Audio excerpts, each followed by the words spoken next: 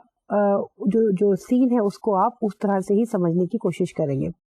تو اس کو اگر ہم ریئل لائف میں لے کر آئیں تو کچھ ہم اس طرح سے کہہ سکتے ہیں کہ کچھ جو فریمز جو کہ آپ کی کنونشنل ہیں, یونیورسل ہیں, جو سب کو نظر آ رہی ہوتی ہیں, وہ آپ سامنے رکھتے ہیں اور نئی سچویشنز کے ساتھ انٹریکٹ کرتے ہیں. یعنی کہ اگر آپ کی خاص ایک بیک گراؤنڈ ہے تو آپ وہ بیک گراؤنڈ کو ہمیشہ اپنے سامنے رکھیں گے اور اس آپ کی فیملی کے کچھ خاص ویلیو سسٹم ہے اس کو آپ ہمیشہ سامنے رکھیں گے اور آپ اس طرح سے انٹریکٹ کریں گے. لیکن بعض دفعہ ایسے بھی ہوتا ہے کہ کچھ باتیں آپ کی پرسنل ویلیوز ہوتی ہیں اور آپ کے پرسنل ایکسپیرینسز ہوتے ہیں وتھ سرٹن ہیومن بینگ. جب آپ لوگوں سے گفتگو کر رہے ہوتے ہیں تو اس گفتگو کے اندر آپ وہ سٹل فریمز کو بھی استعمال کر رہے ہوتے ہیں, یعنی وہ سوشل کیوز کو بھی استعمال کر رہے تھے جو کہ جس کے بارے میں آپ کانشیس تو نہیں ہیں لیکن انکانشیسلی یا سب کانشیس میں وہ باتیں آپ کے ذہن میں ہیں اور آپ بار بار ان کو سامنے رکھ کر ہی اپنی کانورسیشن کے اندر شفٹ لے کر آ رہے ہیں. اس میں آپ کی کانورسیشن میں جو اتار چڑھاؤ آ رہے ہیں یا کبھی آپ اپنی گفتگو میں اچھے طریقے سے بات کر رہے ہیں, کبھی آپ اس میں تھوڑے سے تلخ ہو گئے ہیں, تو یہ تمام جو باتیں ہو رہی ہیں اس کے اندر جو سوشل کیوز ہیں وہ آپ کے اندر بڑے ایک سٹل انداز میں افیکٹ کر رہے ہیں. اچھا, یہ تمام باتیں جب گورنمنٹ کرتے ہیں تو اس کو پھر وہ میڈیا سے کیسے ریلیٹ کرتے ہیں؟ میڈیا سے جینڈر ایڈورٹائزمنٹ کی ایک اسٹڈی کرتے ہیں اور اس میں وہ اس فریم انالیسس کو اپلائی کرتے ہیں. وہ جب جینڈر پرسپیکٹو کو سامنے رکھ کے ایڈورٹائزمنٹس کو اسٹڈی کرتے ہیں تو ان کی فائنڈنگ یہ ہے کہ ایڈس کے اندر یوزلی جو فیمیلز ہوتے ہیں ان کو اس طرح دکھایا جاتا ہے جیسے وہ بڑی پلے فل ہے, بڑے کلرفل کپڑے پہنتی ہیں اور وہ ہمیشہ سبسروینٹ ہیں, اور ان کے مقابلے میں جو میلز کو دکھایا جاتا ہے وہ بڑا سیریس دکھایا جاتا ہے. اب انہوں نے یہ کہا کہ جب خواتین کو اس طرح دکھایا جائے کہ وہ بہت اسمائل کرتی ہیں اور ان کے بڑے کلرفل کلودنگ بھی ہیں اور they are always willing to take directions from men, تو یہ جب لوگ دیکھیں گے تو ان کے ذہن میں ایک خاص قسم کی تصویر بن جائے گی کہ خواتین جو ہیں وہ ایسے ہی بہیو کرتی ہیں. And this thing he phrased in this way. He said, but could these representations of women be teaching social cues that have unexpected consequences. یعنی گفت نے کہا کہ جو سوشل کیوز آپ کو یہ ایڈز دے رہی ہیں کہ خواتین کے بارے میں ہم نے اس طرح سے سوچنا ہے، یا جب ہم خواتین سے انٹریکٹ کریں تو ہمیں اس طرح سے بیہیو کرنا ہے، یا خواتین سے ہمیں یہ ایکسپیکٹ کرنا چاہیے اس قسم کا بیہیویئر، تو کیا یہ ایڈ جو ہے یہ کر رہے ہیں یا نہیں کر رہے ہیں. تو بیسکلی ان کا جو فوکس تھا وہ فریمنگ انالیسس میں یہ تھا کہ جب ہم میڈیا میں ایک خاص قسم کے میسیجز دیکھتے ہیں جس میں کہ اسٹیریوٹائپ امیجز ہو جاتے ہیں آف ڈفرینٹ پیپل اور of different people in the society, تو پھر وہ ایک ایکسپیرئنس بن جاتا ہے دیکھنے والے کا، اور جب وہ ان لوگوں سے ریئل لائف میں انٹریکٹ کرتا ہے تو اس کے ذہن میں وہ پریویس جو اس نے دیکھا ہوا ہے میڈیا میں وہ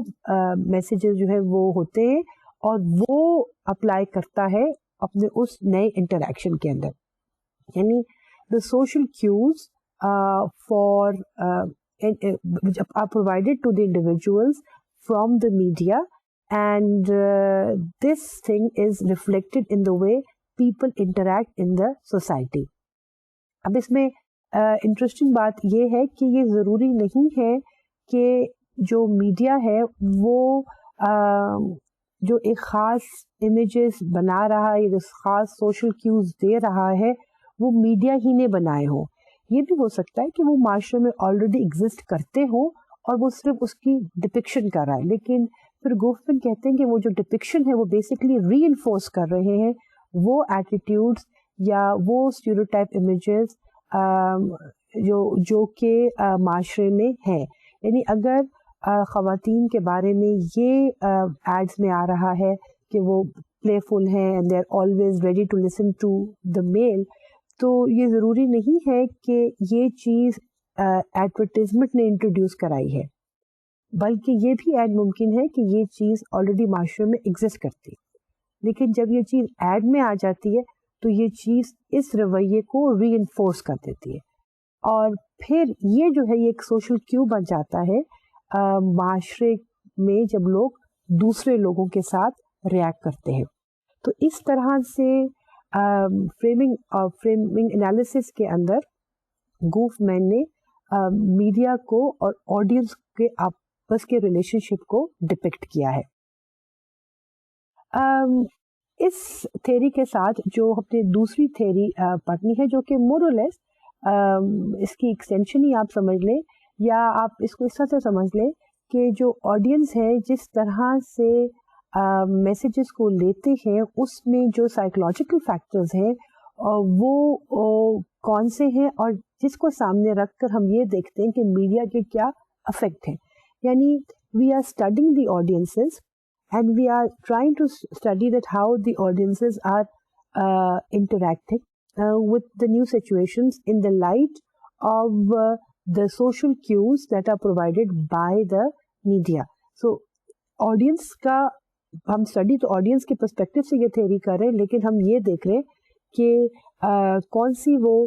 سائیکالوجی کی تھیریز ہیں جو کہ ان انڈیویجولس پہ اپلائی ہوتی ہیں، اور پھر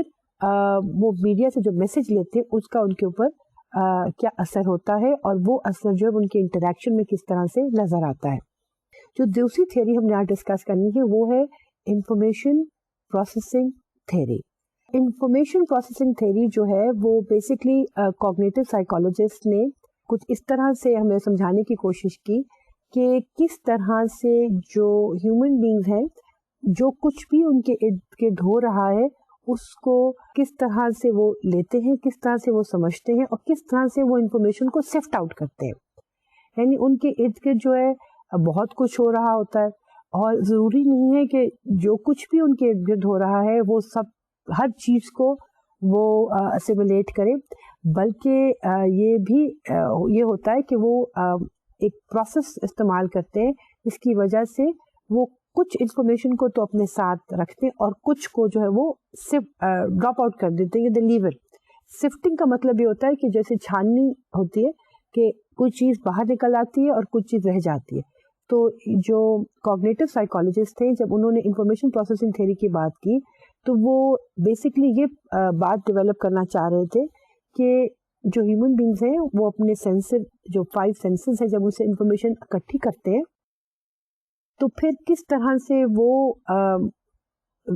جو ان کے لیے ریلیونٹ انفارمیشن ہوتی ہے اس کو اسٹور کرتے ہیں اور جو ان کے لیے ارریلیونٹ انفارمیشن ہوتی ہے اس کو ریجیکٹ کر دیتے ہیں. اس کو ہم کچھ اس طرح سے کہہ سکتے ہیں کہ this theory is actually a large set of quite diverse and disparate ideas about coping mechanism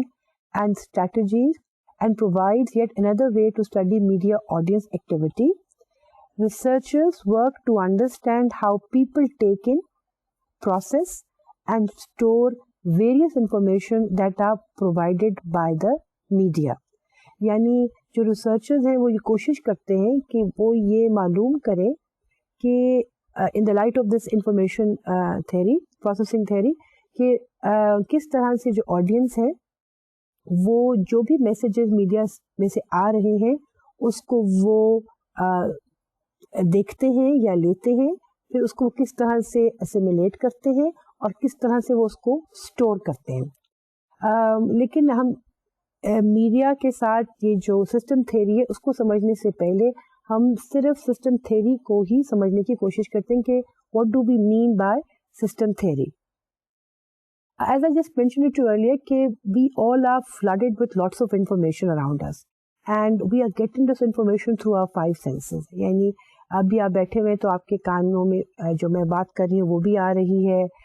may be آپ کے ساتھ والے کمرے میں آپ کی بہن کھیل رہی ہیں تو اس کی آواز بھی آ رہی ہو, شاید باہر آپ کو ٹریفک کی آواز بھی آ رہی ہو, ساتھ میں جو ہے ہو سکتا ہے آپ کے پاس کوئی